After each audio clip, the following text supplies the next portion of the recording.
Assalamualaikum warahmatullahi wabarakatuh. Anak-anakku kelas 4 yang Pak Guru sayangi, yang tentunya saat ini kalian semua masih berserta keluarga di rumah masing-masing. Mudah-mudahan kalian bersama keluarga di rumah diberikan kesehatan oleh Allah Subhanahu wa taala. Amin ya rabbal alamin.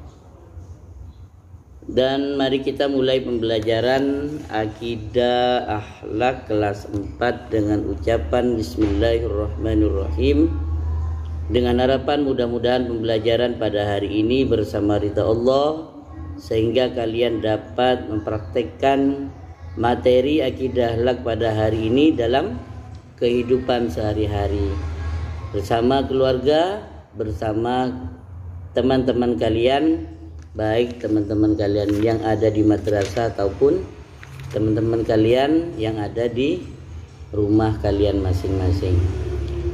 Adapun tujuan pembelajaran kali ini, Pak Guru berharap kalian semuanya dapat mengetahui ciri-ciri orang munafik sehingga kalian dapat menghindari orang munafik ya.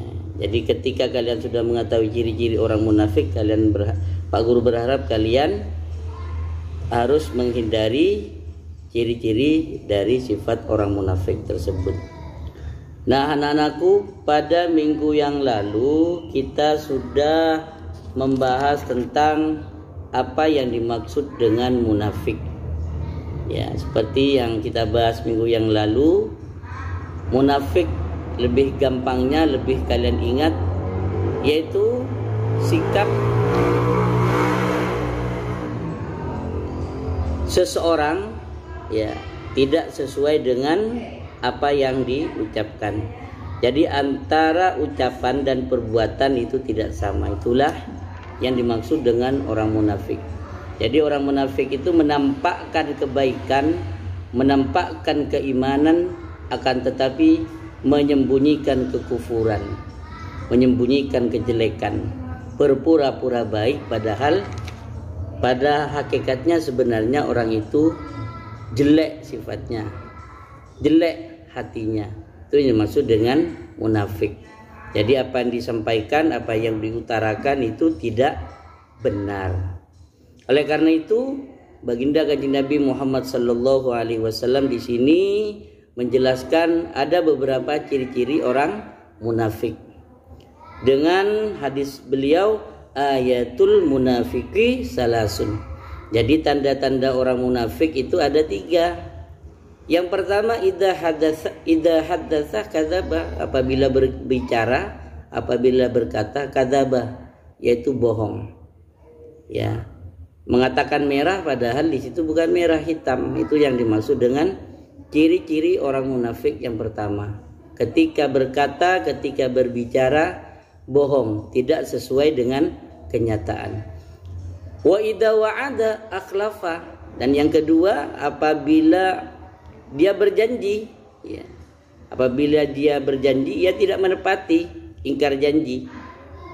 Jadi sebagaimana yang dilakukan oleh Sa'labah, berjanji ketika dia kaya akan rajin ibadah, rajin sedekah, tapi pada kenyataannya setelah dia kaya, dia sukses, malah dia semakin jarang untuk beribadah dan bahkan kikir dan tidak mau membayar zakat.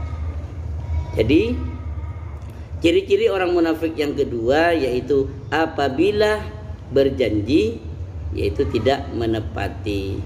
Yang ketiga, wa idza tumina khana. Jadi apabila dia dipercaya ia khianat, tidak menjaga kepercayaan orang lain. Ini ciri-ciri orang munafik yang ketiga. Jadi ketika kalian sudah mengetahui bahwa yang pertama orang munafik itu ciri-cirinya adalah berbohong apabila berkata, dan juga ingkar ketika berjanji, dan khianat ketika dipercayai mendapatkan amanah, maka itu yang harus kalian hindari agar kalian tidak termasuk orang yang berada di neraka paling bawah. Jadi akibat dari orang munafik bukan hanya di dunia saja, Di dunia sudah jelas bahwa orang munafik tidak akan dipercaya orang lain, sedikit teman, susah. Ketika kita berbicara tidak akan pernah diperhatikan oleh orang lain. Itu di dunia. Dan bahkan hukuman orang munafik di akhirat itu lebih berat lagi daripada hukuman di dunia. Kalau di dunia hanya sanksi sosial saja. Akan tetapi ketika kita menjadi orang munafik, maka sanksi yang lebih berat adalah di akhirat. Apa itu? Kita akan dimasukkan ke neraka paling bawah, ya. Neraka paling kerak-keraknya neraka, ya. Sebagaimana firman Allah yang kemarin kita sampaikan, yaitu dalam surat An-Nisa ayat 145. A'udzubillahi minasyaitonirrajim. Innal munafiqina fid darkil asfali minan nari walan tajida lahum nasira. Jadi tidak ada yang bisa menolong, ya, tidak ada satupun yang bisa menolong. Kalau di dunia kita berbohong, masih ada yang menolong. Ketika kita di dalam persidangan masih ada yang menolong, ya, kuasa hukum masih bisa menolong, manusia yang lain masih bisa menolong.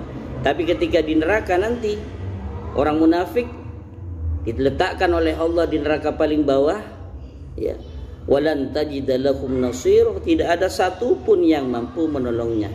Beda dengan di dunia.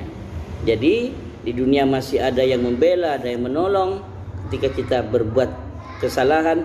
Akan tetapi ketika kita sudah berada di akhirat nanti, dimasukkan di dalam api yang paling bawah, tidak ada lagi yang mampu untuk menolongnya.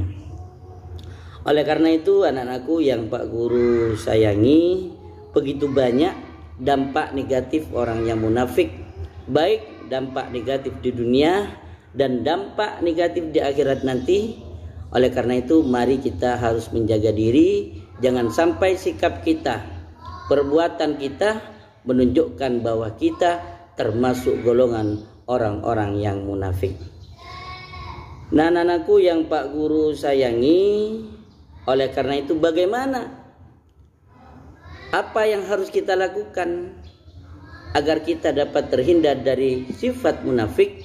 Yang pertama, kita harus yakin dengan seyakin-yakinnya dan selalu diingat bahwa orang munafik akan ditempatkan oleh Allah di neraka paling dalam. Itu yang pertama, itu yang harus diingat dalam diri kita, sehingga kita akan selalu menghindari sifat munafik seperti berbohong. Kadang mulut ini tidak terkontrol, ya. Karena jangankan kita di akhirat nanti, di alam kubur saja mulut ini sudah tidak bisa dijadikan saksi, ya. Yang dijadikan saksi adalah tangan kita, kaki kita. Sebagaimana di dalam Yasin itu sudah dijelaskan bahwa al-yauma naktimu ala afwahihim wa tukallimuna aydihim wa tashhadu arjuluhum bima kanu yaksibun. Jadi mulut sudah ditutup. Mulut ini yang sudah kita sering berbohong di dunia, di alam kubur sudah ditutup oleh Allah Subhanahu wa taala.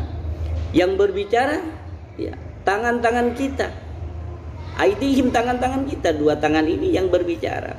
Karena tangan ini menunjukkan bahwa ini yang akan menjadi saksi, ya. Bahkan kaki kita yang akan menjadi saksi kemana kita melangkah.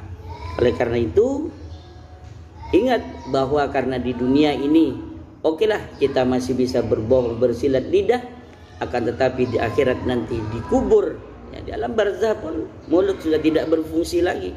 Karena yang berbicara adalah dua tangan kita dan kaki-kaki kita yang akan menjadi saksi atas apa yang kita lakukan di muka bumi ini.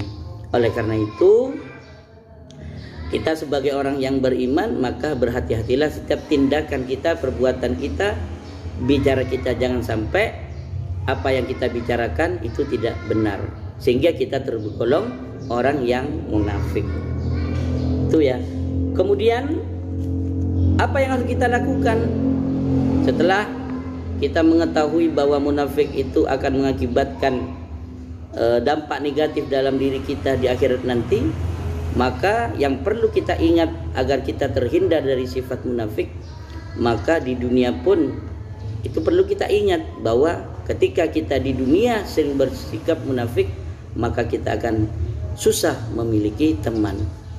Ya, apalagi kita sering berbohong, ketika berjanji kita tidak pernah menepati, ketika dipercaya oleh orang lain berkhianat. Ya, sampai ada bahasa jangan bicara yang kepada yang lainnya, ini rahasia. Satunya bilang jangan bicara kepada orang lain, ini rahasia. Nah, akhirnya tidak jadi rahasia. Ini yang dimaksud dengan khianat. Ketika dipercaya oleh orang lain, dia tidak menjaga kepercayaan orang lain, maka inilah ciri munafik yang harus kita hindari. Dan harus kita lakukan agar kita tidak menjadi orang munafik, bertemanlah dengan orang yang soleh, dengan orang yang selalu berbuat kebaikan. Jangan sampai berteman dengan orang yang suka berkata bohong, yang suka ingkar janji.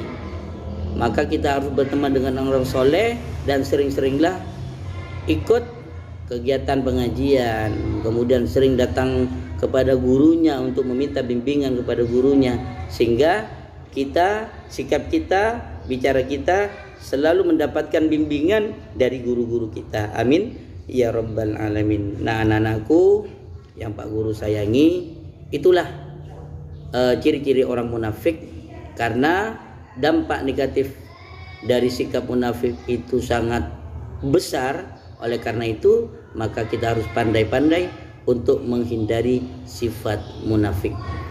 Nah, inilah yang dapat Pak Guru sampaikan. Mudah-mudahan apa yang disampaikan Pak Guru bersama ridha Allah, sehingga kita semua akan diberikan petunjuk oleh Allah Subhanahu wa taala untuk terhindar dari sifat munafik. Dan Pak Guru akhiri pembelajaran kali ini dengan ucapan alhamdulillahirabbil alamin. Wallahul muwaffiq ila aqwamit thoriq. Assalamualaikum warahmatullahi wabarakatuh.